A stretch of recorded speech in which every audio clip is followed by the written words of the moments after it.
సాధించేస్తారు. మగవారు గొప్పవాళ్ళే, కానీ వాళ్ళని గొప్పవాళ్ళుగా తీర్చిదిద్దింది మాత్రం ఒక ఆడది. ఆడవాళ్ళు చిరునవ్వు వెనక దాచిన కన్నీటి మహాసముద్రం విలువ ఇప్పుడు నీకు చూపిస్తాను, చూడు.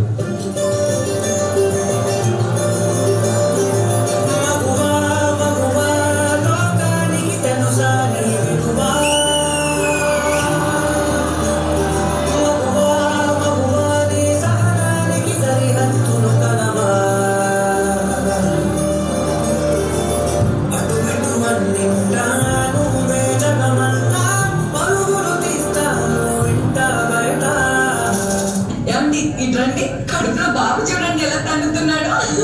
అదేంటి నాన్న, కడుపులో తమ్ముడు తంతున్నా అమ్మ అంత సంతోషపడుతుంది? అది నొప్పి కాదు నాన్న, నొప్పని మనం అనుకుంటున్నాం, నీ తమ్ముడి ప్రేమని అమ్మ అనుకుంటుంది.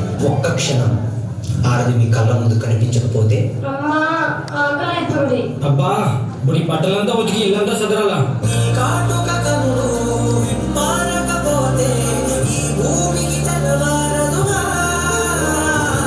ఆ ఒక్క క్షణం ఆడవాళ్ళ విలువ తెలుస్తుంది.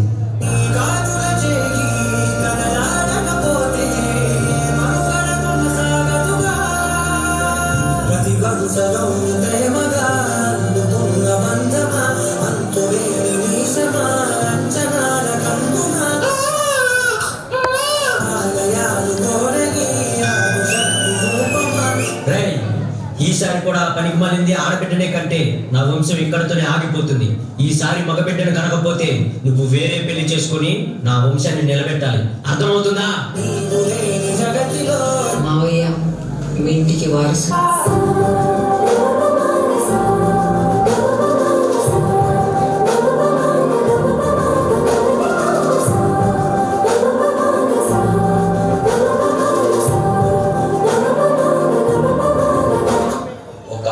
చేసిందని తిట్టేస్తా, కొట్టేస్తా, పొడి చేస్తా అని మనం తిట్టినా, కొట్టినా, పొడిచినా, యాసిడ్ పోసినా అందరూ ఒకలా ఉండరు అనుకునే పిచ్చి వాళ్ళు.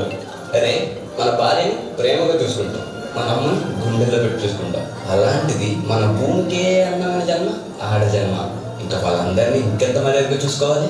వాళ్ళ మౌనం వాళ్ళ చేతగానే కాదు, మనకిచ్చే రెస్పెక్ట్. వాళ్ళు ఒక్కసారి మనం అనుకోకుండా నేను అనుకుంటే ఇక్కడ మనం ఎవ్వరు ఉండం. ఎందుకంటే మనందరం ఆడవాళ్ళ కడుపులో చచ్చిన వాళ్ళని.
కోసం తన కన్న కళల్ని భవిష్యత్తుని త్యాగం చేస్తుంది.